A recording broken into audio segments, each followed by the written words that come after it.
നമസ്കാരം, ഞാൻ രഞ്ജിത്താണ്. എനിക്കെതിരെ എന്ന് വെച്ചാൽ വ്യക്തിപരമായി എന്നെ നിന്ദ്യമായ രീതിയിൽ ഒരു ആരോപണം ഉയർത്തിയിരിക്കുകയാണ് ബംഗാളി ചലച്ചിത്ര നടി ശ്രീമതി ശ്രീലേഖ മിത്ര.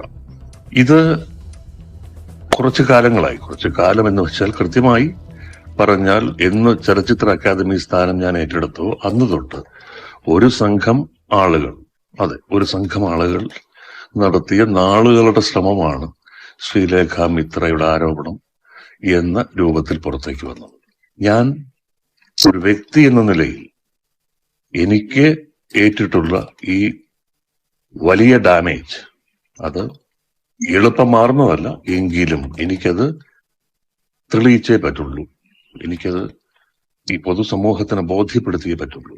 അത് നുണയായിരുന്നു, അതിലെ ഒരു ഭാഗം നുണയായിരുന്നു എന്നും ആ ഭാഗമാണ് അത് അവർ തന്നെ പരസ്പര വിരുദ്ധമായ പ്രസ്താവനകളാണ് നടത്തിയിട്ടുള്ളത്. അതിന്റെ വിശദാംശങ്ങളിലേക്ക് ഞാൻ കടക്കുന്നില്ല. എന്തുതന്നെയായിരുന്നാലും ഞാൻ നിയമ നടപടികളുമായി മുന്നോട്ട് പോകുവാൻ തീരുമാനിച്ചിരിക്കുന്നു. ഇതിന്റെ പിന്നിലെ സത്യം എന്താണ് എന്നുള്ളത് അറിഞ്ഞേ പറ്റുള്ളൂ ലോകം. അത് എൻ്റെ സുഹൃത്തുക്കളുമായും എൻ്റെ വക്കീൽ ഓഫീസുമായും ബന്ധപ്പെട്ട് ഞാൻ തീരുമാനത്തിലെത്തിക്കഴിഞ്ഞു. ഇത് അറിയിക്കാനാണ് ഈ ശബ്ദ സന്ദേശം. മറ്റൊന്ന്, ഇതിലും പ്രധാനപ്പെട്ട മറ്റൊരു കാര്യം, കേരള സർക്കാരിനെതിരെ CPIM എന്ന പാർട്ടിക്കെതിരെ വലതുപക്ഷ രാഷ്ട്രീയ നിലപാടുകളുള്ളവരും അവർക്ക് മുന്നിൽ പോർമുഖത്തെന്ന പോലെ നിൽക്കുന്ന മാധ്യമ പ്രവർത്തകരും സംഘടിതമായി തന്നെ സർക്കാരിനെ ആക്രമിക്കുന്ന പല വിഷയങ്ങളിൽ ഈ ചെളിവാരിയെറിയൽ നടന്നുകൊണ്ടിരിക്കുകയാണ്. അതിൽ ഒന്നിന്റെ പേര് ഞാനുമായി ബന്ധപ്പെട്ട് എന്റെ പേര് ഉപയോഗിച്ചിട്ടുള്ളതാണ് എന്നത് ഏറെ അപമാനകരമാണ്. കാരണം സത്യം എന്താണെന്ന് അറിയാതെ തന്നെയാണ് വലിയ ശബ്ദത്തിൽ ഇവിടുത്തെ മാധ്യമ ലോകവും മറ്റ് പലരും അല്ലെങ്കിൽ ചിലർ നടത്തുന്ന ഈ ആക്രമണത്തിന്റെ പശ്ചാത്തലത്തിൽ ഞാൻ എന്നൊരു വ്യക്തി കാരണം സർക്കാരിന്റെ പ്രതിച്ഛായയ്ക്ക് കളങ്കമേൽക്കുന്ന ഒരു പ്രവൃത്തിയും എന്റെ പക്ഷത്തുണ്ടാവില്ല. അല്ലെങ്കിൽ അത്തരമൊരു സാഹചര്യത്തിൽ സർക്കാർ നൽകിയിട്ടുള്ള ഒരു ഔദ്യോഗിക സ്ഥാനം അല്ലെങ്കിൽ അതിൽ തുടരുക എന്ന് പറയുന്നത് ശരിയല്ല എന്ന് തോന്നുന്നു.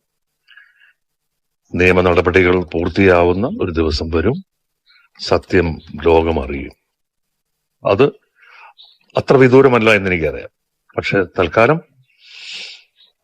എന്റെ തീരുമാനം അതല്ല. അതിന്റെ വിധി പുറത്തു വരുന്ന നാൾ വരെ കാത്തിരിക്കാനല്ല ഉദ്ദേശം.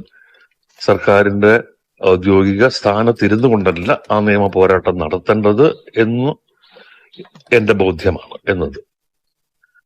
അതുകൊണ്ട് കേരള സംസ്ഥാന ചലച്ചിത്ര അക്കാദമി ചെയർമാൻ എന്ന സ്ഥാനം ഞാൻ രാജിവെക്കുകയാണ് എന്നറിയിക്കുന്നു. ഒപ്പം ഇത് സ്വീകരിക്കണമെന്ന് ബഹുമാനപ്പെട്ട സാംസ്കാരിക വകുപ്പ് മന്ത്രിയോടും കേരളത്തിന്റെ ആദരണീയനായ മുഖ്യമന്ത്രിയോടും ഞാൻ അഭ്യർത്ഥിക്കുന്നു. മാധ്യമ പ്രവർത്തകരോട് എനിക്കൊരു വാക്ക് പറയാനുണ്ട്. എന്റെ സ്വകാര്യത, എന്റെ വീടിന്റെ സ്വകാര്യതയാണ്.